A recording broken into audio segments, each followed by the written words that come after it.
How's it going, guys? Medium difficulty question for renal step 1. Before we start, please subscribe to my channel. I really appreciate it. Give it a like, really appreciate it. Find me on Instagram threads, mehlman_medical, mehlman_medical. Links down below for me. Telegram, links to Telegram group channel down below. And I start the clip. 61-year-old woman. She's having an MI. And she has low blood pressure in the setting of an MI, which means that she has cardiogenic shock. So, question wants to know which of the following changes in renal perfusion, what the fuck am I saying? Which of the following changes in renal function is most likely seen in this patient? All right, so let's just whip to the answer choice here. Choice A, decreased phosphate reabsorption, wrong fucking answer. This would be the answer if we had, for instance, hypoparathyroidism. So what does PTH do in the kidney? It does three things. The first thing it does is it causes phosphate reabsorption in late DCT by increasing expression of an apical calcium reabsorptive pump. Okay, not pump, channel. All right, that's in the late DCT. The second thing it does is it decreases phosphate reabsorption in the PCT. It causes downregulation of three different types of apical phosphate antiporters in the PCT. So we downregulate those reabsorptive pumps. What's going to happen? Increased phosphate in the urine. Okay, decreases phosphate reabsorption. That could be what choice A refers to. Third thing PTH does in the kidney is it activates 1-alpha hydroxylase, which enables inactive 25D3 to be converted into active 125D3. The latter goes to the small bowel, causes absorption of calcium. So that effect with increased calcium absorption in the small bowel via 125D3, and then the increased late DCT absorption of calcium, those are the two ways PTH causes increased calcium. Wrong fucking answer. Choice B, decreased sodium reabsorption, wrong fucking answer. So we've got cardiogenic shock here. We have decreased renal perfusion. So what this means is RAS is going to increase, renin-angiotensin-aldosterone system.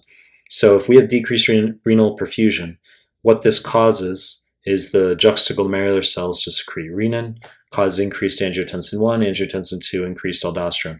Well, what does aldosterone do in the kidney in simple terms? It increases sodium reabsorption and increases potassium secretion, which means we've got secretion is just a word that means excretion through the tubular wall. If you say excretion, that broadly could refer to, are you talking about filtration, where you're losing it, where it's passing through Bowman capsule and it's just not reabsorbed? Does it mean you're secreting it, where you're actually excreting it actively through the tubular wall into the urine? So aldosterone causes sodium reabsorption, causes potassium secretion, causes proton secretion.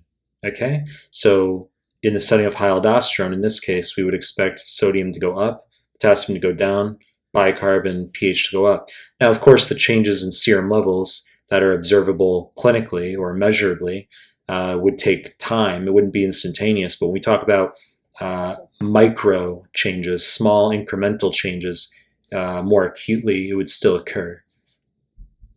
Wrong fucking answer. Choice C, increased glomerular filtration rate. Clearly wrong fucking answer, because if we have decreased renal perfusion, then GFR, if anything, would go down, not up. Now, some of you instantaneously might be astute and say, but wait a second, Michael, you just fucking said that RAS would be increased, which it will be, and if angiotensin 2 is high, you're going to have increased efferent arteriolar constriction, which shouldn't that actually increase your GFR? It's a good thought, but careful.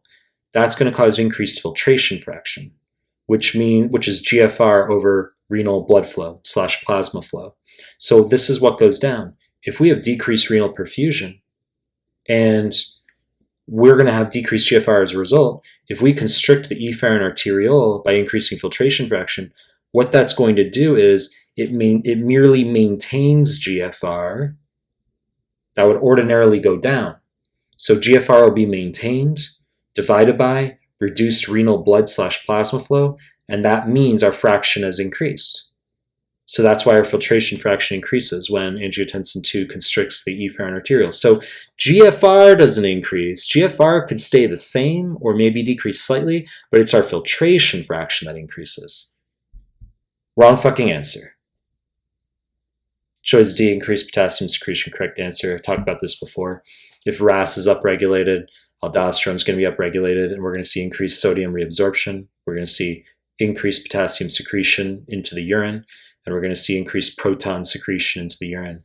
So this question, nearly identical to one that's on one of the offline nbmes, but even still the concept hyper basic in terms of just knowing that if you have decreased renal perfusion, aldosterone is going to go up, and then of course this is going to be the change that we see with potassium in the kidney. Real quick, increased renal blood flow, wrong fucking answer. As I've already talked about through this clip repeatedly, you're going to have decreased renal blood flow, not increased renal blood flow. It makes sense if we have cardiogenic shock. Wrong fucking answer. You know the deal. To make more content, if you like my stuff, subscribe to my channel. Appreciate your time. That's it.